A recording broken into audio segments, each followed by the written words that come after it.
eu fui pra minha cidade de férias. E aí, assim, por acidente, brother, eu caí numa mesa. Eu fui pra caí numa mesa de conversa, né? Eu fui na casa de um amigo meu chamado Felipe também. E aí, ele não tava em casa. Quem tava em casa era o irmão mais velho dele, uns 2, 3 anos mais velho que nós. E ele tava com outro brother chamado Guilherme Anastácio. Até mencionar o nome dele aqui, porque ele foi muito importante, velho. Ele foi o cara que falou, cara, comecei a meditar lá no Parcão. Falei, conte-me mais. Já descrente da parada, né? Porque tu ouve a palavra e a pessoa já acha que é uma coisa. Então, quem tá nos ouvindo agora, ouve meditação e já tem um rótulo do que significa meditar. Sim. Mas provavelmente está completamente errado. Se tu tentasse de outra forma, seria muito mais fácil. Por exemplo, ele falou assim, então eu falei, e aí, mano? Cara, eu comecei a inspirar por 5 e soltar o ar por 5. Falei, velho, isso eu consigo fazer, mano. Inspirar por 5 e expirar por 5 eu consigo fazer. E eu comecei a tentar. E aquilo, mano, na hora, baixou, desacelerou os pensamentos. Como assim desacelerou? Se a gente pega a Avenida Paulista, a gente tem uma quantidade de carro, muito carro, sei lá, 100 carros por minuto. Desacelerar, pra mim, significa, tipo, ter 50 carros por minuto. 30. Se tiver 1 carro por minuto, então, é incrível. Daí é um pensamento. Mas eles somem ou...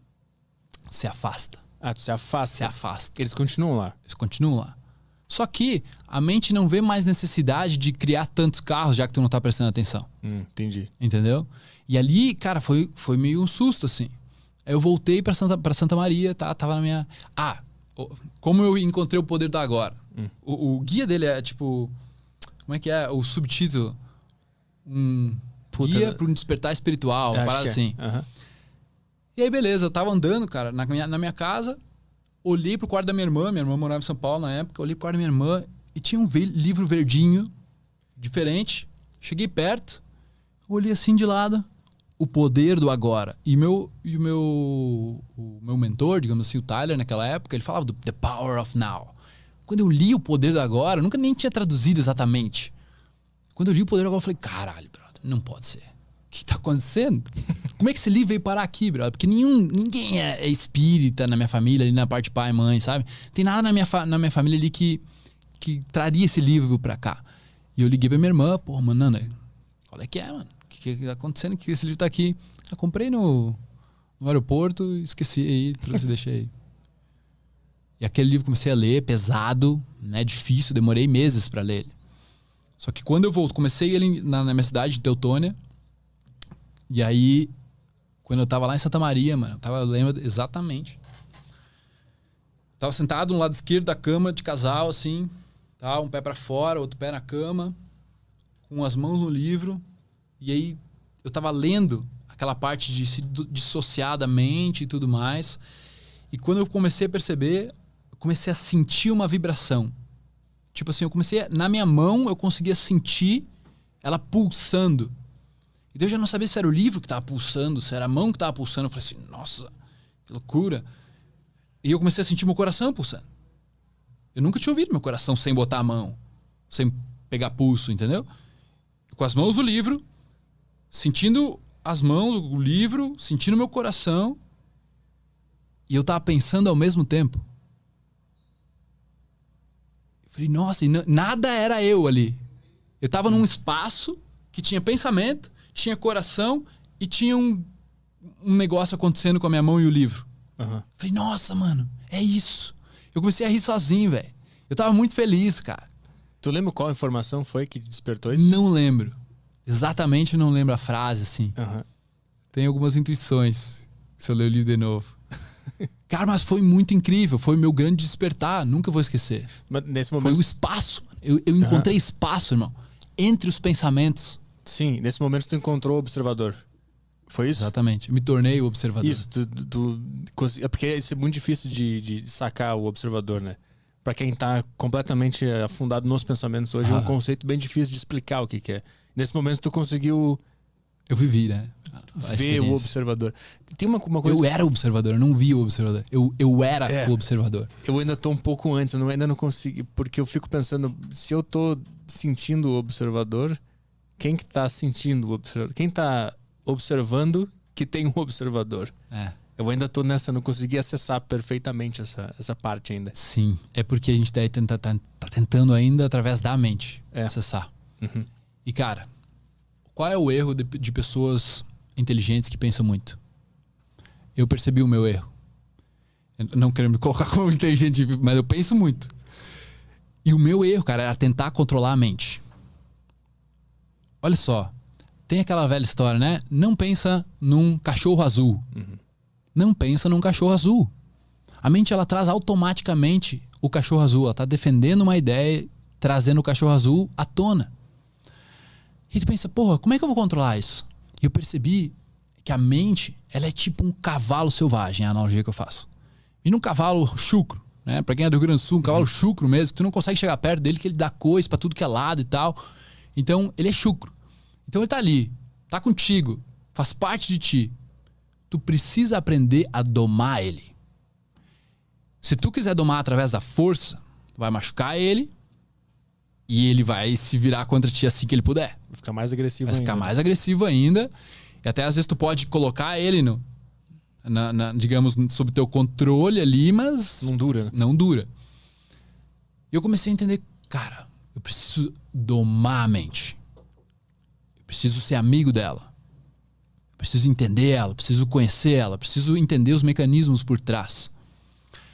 E ali, como eu pratiquei a respiração por muito tempo, chegou 2016 e me falaram ontem ou hoje, do Eckhart Tolle, que se perguntassem para ele uma única coisa, se fosse deixar um único vídeo, uma única mensagem, uma única coisa, sobre o que ele faria, esse curso, essa frase, sobre respiração. Ele falou. Em 2016, quando eu morei no Canadá, porque eu sou meio nômade assim desde 2014, morei com a minha irmã e um amigo dela tinha emprestado, o Adam, tinha emprestado o livro aquele, não sei se você já leu, do Tools of Titans, do Tim Ferriss. Não. Então ele é um livrão, uma naba, tipo uma bíblia assim, e ele entrevista muitas pessoas e ele sempre perguntava uma pergunta. O que você colocaria num outdoor para milhões de pessoas ver? E a minha resposta, aí tu pergunta pra ti mesmo, né? O que tu colocaria? Essa é uma boa de uma pergunta pra tu buscar algo que tá precisando dentro de si, né? Uhum. E pra mim veio respiração. Mano, respirar seria assim, se fosse pra uma coisa só, eu queria que a galera respirasse. Porque eu acho que isso mudaria o mundo. E por que ela é tão importante? Como é que ela altera o nosso estado mental, que é uma coisa... Exato. Subjetiva. Exatamente. Então, nesse momento ali que eu vi essa... Eu me peguei, porra, isso aqui é importante pra mim. E eu entendi o seguinte, ao invés de tentar controlar a mente, que é o grande erro das pessoas que pensam bastante, que são inteligentes, porque eu acredito, cara, que a maioria das pessoas são muito inteligentes, elas têm uma mente bem pensante, racionais, lógicas, só que quando a gente não exercita muito isso, vai ficando de lado, né? E o erro é tentar controlar a mente, mano. Como se tu fosse colocar o cavalo em um estábulo. E ele é um cavalo que quer liberdade sempre. Uhum. Tá? Algo que tá tentando sempre expandir, está tentando conter ela num container.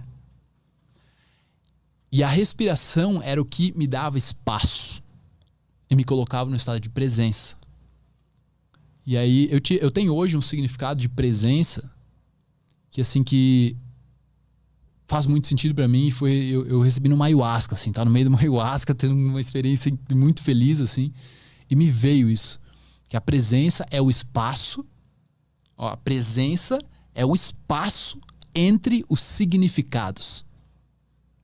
Explica mais. A presença é o espaço entre os pensamentos que a gente tem. Mas por que tu usou a palavra significados? Porque todo pensamento tem significados.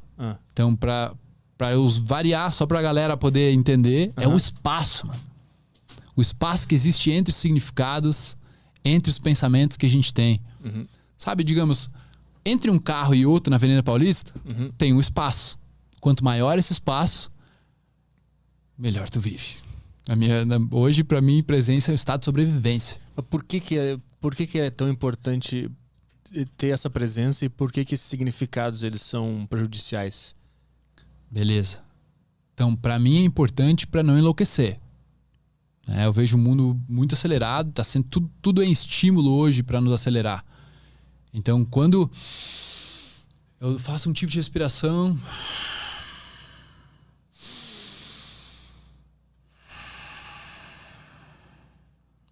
existe um mecanismo que eu posso explicar, mas isso afasta da loucura da mente. É como se tivesse aquele monte de pensamento, irmão, e eu conseguisse pegar um balão de ar e ganhar um espaço, ganhar distância entre o que está acontecendo na loucura da minha mente e o observador. Por que a mente ela tende ao caos? Quando tu usou a analogia do cavalo ali, quando ele tá sem espaço, ele vai enlouquecer e vai quebrar tudo, né? Tudo que tá ao redor. Por que ele vai quebrar tudo ao redor se ele estiver sendo contido? Por que ele não tende a coisa boa? Por que a mente não nos leva para lugares bons? Mas ela nos leva também, né? Mas normalmente ela nos leva para os lugares ruins, né? Então, cara, aí tem várias coisas, tá? Mas a resposta tá dentro das identidades. Quanto mais coisas tu se considera ser, quanto mais coisas tu gosta ou desgosta, mais tu vai precisar defender aquilo no automático. Um exemplo. Tá? Prepara aí e começa a tentar observar os pensamentos que vêm na tua cabeça. Mas eu vou te falar uma coisa que, mano, é uma verdade. Chocolate, o gosto de chocolate é muito ruim. O gosto de chocolate é horrível. Agora para. Dá uma pausa, pega esse pedaço do que aconteceu agora nesses últimos 10 segundos. Qual o pensamento que veio quando eu falei que chocolate tinha um gosto muito ruim? Eu achei engraçado alguém falar ter isso. essa ideia. E qual o pensamento que veio? É verdade, é mentira, ele tá viajando, ele tá louco. Ele tá de sacanagem. Tá de sacanagem. Por quê que esse pensamento veio? Por que esse pensamento vem? Por que alguns que estão ouvindo tiveram pensamento, esse louco tá viajando? Por quê? Porque a mente, automaticamente, o intelecto, vai defender as identidades que tu criou. Quanto mais identidades, mais defesas. Então, mais pensamentos. Isso é um pouco complexo, talvez, de entender. Mas, cara, pensa. Quanto mais coisas tu cria, mais tu vai querer defender. Quanto mais bens materiais tu tem, mais tu vai brigar por eles. Sim, porque ele significa a tua identidade. Se eles morrerem, tu acha que tu morreu. Exatamente. Então, assim, essa talvez seja uma coisa avançada de falar, mas a única identidade que eu quero ir deixando, eu não tô nesse nível ainda, mas eu percebi que o desenvolvimento humano, irmão, fez muito mais sentido quando eu apontei para desconstrução do que tentar acumular coisas, acumular confiança, acumular um monte de coisa. Desconstruir quem eu considerava ser. E eu não quero ser mais. Então essa é a minha, digamos, otimização. É tipo, mano, pensa em lapidar um diamante. De verdade, nessa analogia. Quando tu lapida o diamante, tu tem que estar tirando coisa dele. Tu não tá acrescentando. Para ele ficar mais bonito e mais valioso, ele tem que ser tirado coisas. Então tu desconstrói as identidades. Por exemplo, tem várias identidades hoje que minha namorada fica louca comigo às vezes. E aí, gostou? E eu falo, é o que é, né? Isso assim. Se tá o que tá, se tu quer saber assim, se agradou, tá legal. Você tá perguntando pro meu grande ser ou pro meu ego? Qual dos dois você quer que responda agora? Porque daí tu vai se desvinculando. Tu vai se desvinculando disso, cara, e a tua vida fica com mais paz, mano. Aí tu começa a ter pensamentos bem mais tranquilos. Tu não tem que defender tanta coisa. Tu não tem que tá julgando como gosto, não gosto toda hora. É uma vida de muito mais qualidade. Mas a questão do gosto... Tu tem algum gosto? Por música, todos os gostos eu tenho. Uma música, tu não tem... Eu tenho todos os gostos. Tu não tem uma música que tu odeia? Tem todos os gostos. Não, para. Você tem uma música que tu odeia? Alguma tipo assim, que te incomoda? Me incomoda funk, por exemplo. Então, muitos dos funk me incomodam. Mas e aí, isso não é também... O que é isso? É o gosto. Só que eu não me identifico mais com o gosto. Sim. Eu não digo assim, ó, eu sou um cara que odeio funk. Isso. Não vai me ouvir falando isso. Por isso que eu nem penso nisso. O funk tanto faz, pra mim tanto fez, entendeu? Agora, quando eu ouço, dá aquela tipo, caralho. E daí eu já me ligo, mano. É o que tá acontecendo, não tem o que fazer, tá tocando. O que eu vou fazer, velho? Tá tocando, já tá tocando. Sim, eu não vou me incomodar com isso. Eu não vou me definir pelo que eu não tô gostando no momento. Exatamente. Né? E aí eu vou percebendo, mano, desconstruindo, entendeu? Porque daí eu não fico brigando. Imagina se eu ficasse... Que merda, tô tocando funk, né, brother? Puta que pariu, brother. Já viu? Por que eles tocam isso? Estão estragando com a cultura brasileira. E tu fica nessa viagem. Quanto mais tu viaja, mais a tua mente cria. Pra defender aquilo que tu criou. Uhum. Tá sacando? Sim. Uhum. E aí, mano, digamos assim, ó. Tá nessa loucura. Tu tá ali e tal, tipo, quer sair. O que tu faz? Respira. A hora que tu respirar, tu saiu da mente e entrou no corpo. Tu começou a prestar atenção no mecanismo do corpo. E agora eu te pergunto. Qual é o único mecanismo interno do corpo que você tem algum tipo de controle? A gente fala de autocontrole, né? E busca isso muitas vezes. Tu pode controlar coração, rim, fígado, intestinos, nada. Mas a respiração, por algum motivo, o Criador nos fez com o poder da escolha. O poder da escolha de se eu vou respirar no automático, ou se eu vou deixar a respiração no automático, ou se eu vou escolher respirar porque eu quero. Segurar, inspirar mais longo, inspirar mais devagar, expirar mais rápido. E eu comecei, por isso que eu fiquei tão fascinado, velho.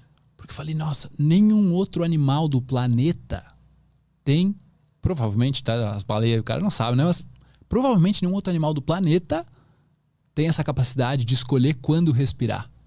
Só o ser humano. E é só esse sistema que a gente controla. Tenta controlar pensamento.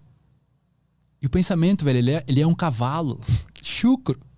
A mente é o cavalo chucro, tu vai domando aos poucos. Mas tu esperar ser um bom domador daquele cavalo, quando tu poderia estar usando a respiração desde pequeno, é bizarro.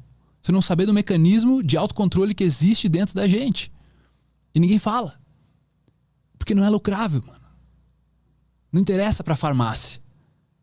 Eu posso explicar como é que funciona o processo dentro. Sabe? Pra ser... Porque é assim, tipo, não é o Felipe falando, entendeu? É neurológico, já é provado, é ciência.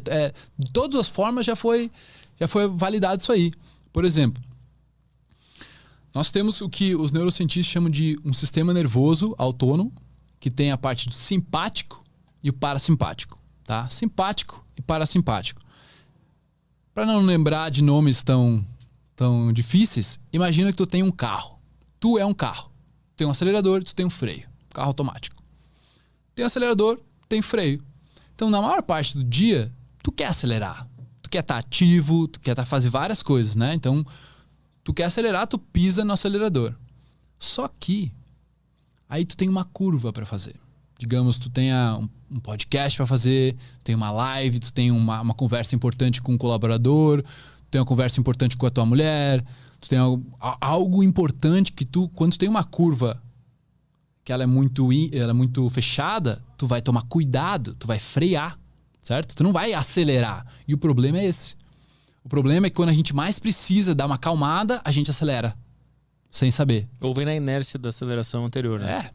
Tu já tá no automático ali, continuando. Beleza. O acelerador é o sistema simpático.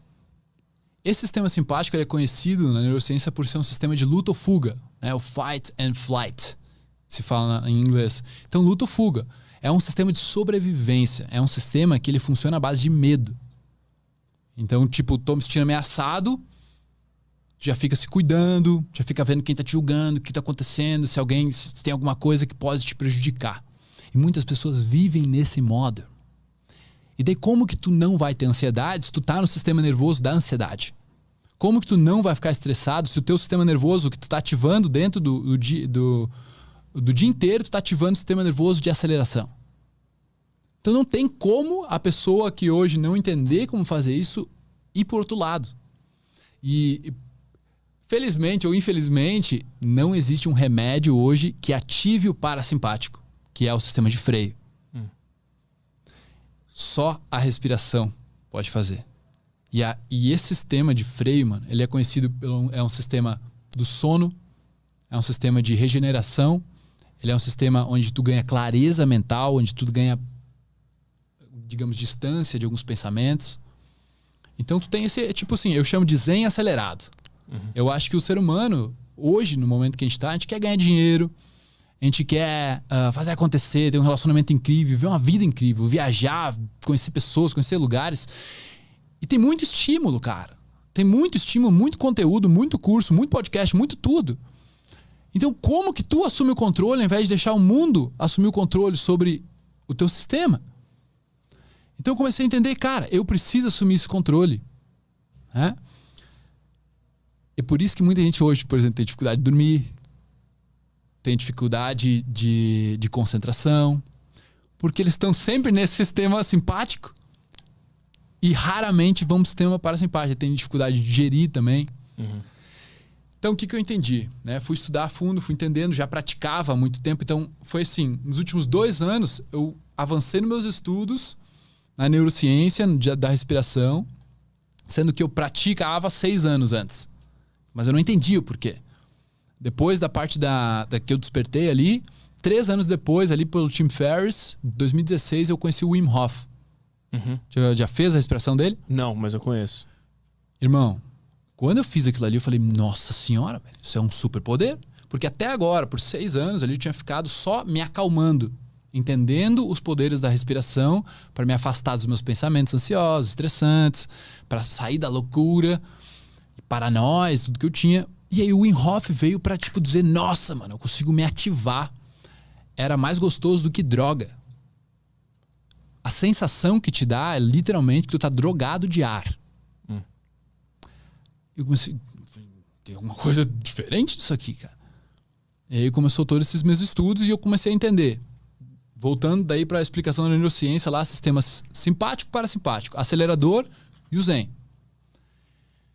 Que quando tu expira devagar, tu ativa o maior nervo do corpo e ele dá pro cérebro uma mensagem de dizer, ó, tá tudo bem. Sabe como é que eu imagino isso? Meio que um soldadinho nesse nervo vago, um soldadinho lá, que ele fica um observador. Ele fica observando o coração, ele fica observando o pulmão. No momento em que, olha só, olha que louco, porque no momento em que tu fica com medo, o coração acelera. Se o coração acelera, ele deixa a respiração rápida e curta. Então é um ciclo. Coração acelerado, respiração rápida e curta. Pensamentos daquela forma. Pensamentos, coração acelerado, respiração rápida e curta. Pensamentos, coração acelerado, respiração rápida e curta. Qual é o erro? Tentar controlar o pensamento. O acerto controla a respiração. Assume o controle da respiração, logo tu consegue pensar com mais clareza. Não é que tu não vai pensar naquela parada, só que tu tem mais clareza, tu tem um pouco de espaço. E aí o coração começa a baixar e o soldadinho lá embaixo fala assim, ei, simpático, para simpático, para. Para que o cara tá respirando devagar, o coração deu uma acalmada, ele tá no controle, tá tudo certo. Não tem um leão na frente dele. Não tem um tigre querendo matar. Não tem uma arma apontada na cabeça. Alarme falso. Tu consegue manipular um dos elementos que não é intuitivo que seja o mais importante, né? A gente acha que é o mais importante a cabeça. E aí controlar o pensamento, né? A gente acha que esse é o mais importante. Então, aí tu pegou... A respiração, ela é um desses elementos que fica meio esquecido, que a gente acha que é só uma consequência de estar nervoso, né? A gente acha que, por exemplo, eu fiquei com medo, a minha respiração aumentou. Eu acho que isso é uma consequência. Eu nunca tinha visto a respiração como um dos elementos manipuláveis para controlar os outros elementos. Ser bem sincero, é o único elemento manipulável. Claro. Entendeu? Aí que o cara... Aí eu pirei, né, mano? Porque eu comecei, mano, por todo esse tempo eu tentei controlar o meu pensamento e era muito difícil, para não dizer impossível. E eu só precisava controlar o que é fácil de controlar. Não é difícil. Eu comecei a pirar nisso aí, comecei a estudar pra caramba isso aí. Eu comecei a entender que essa expiração devagar ativa o nervo vago, dá o sinal pro cérebro e diz, alarme falso. Não tem nada lá fora me prejudicando ou ameaçando a nossa vida. Mas tu consegue fazer isso se de fato tiver algo ameaçando a tua vida? Sabe a Carlos Gomes em Porto Alegre? Sim. Carlos Gomes em Porto Alegre. Tava Um dia passei, tu passa a primeira avenida, daí passa a parte do ônibus, daí passa a segunda avenida. Eu tava no canteirinho onde entram os carros, assim. E de repente, mano, a minha mente começou a enlouquecer, meu coração começou... Minhas mãos começaram a suar, eu tava tendo um ataque. Achei que ia ter um ataque de coração. Não sabia o que fazer. A primeira coisa que eu lembrei, respira. Parei, mano, parei tudo. Botei as mãos no joelho, assim...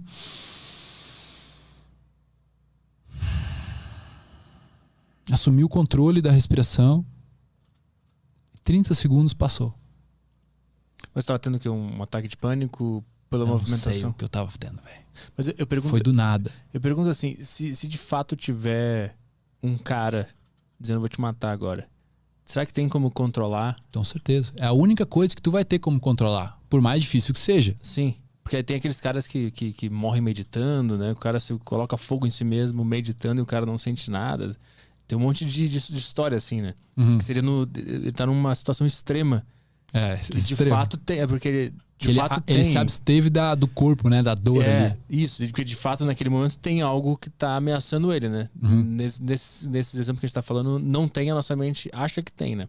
Exato. Por isso que eu tô perguntando se isso funciona, se tiver de fato. Cara, nunca botaram uma arma na minha cabeça. Mas eu acredito que é a única coisa que eu lembraria de fazer. Me manter calmo, porque daí com a respiração longa, irmão, tu vai ligar o outro sistema. Pensa, tu vai ligar o sistema parasimpático, o sistema zen e o freio. Tu estando mais calmo, tu tem mais clareza. Se tu tem mais clareza, tu vai ter mais qualidade de execução.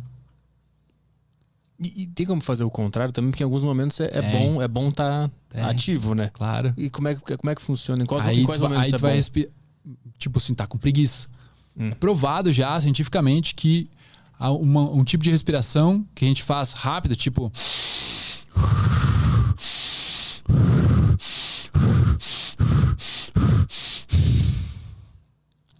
te ativa mais do que uma xícara de café, por exemplo.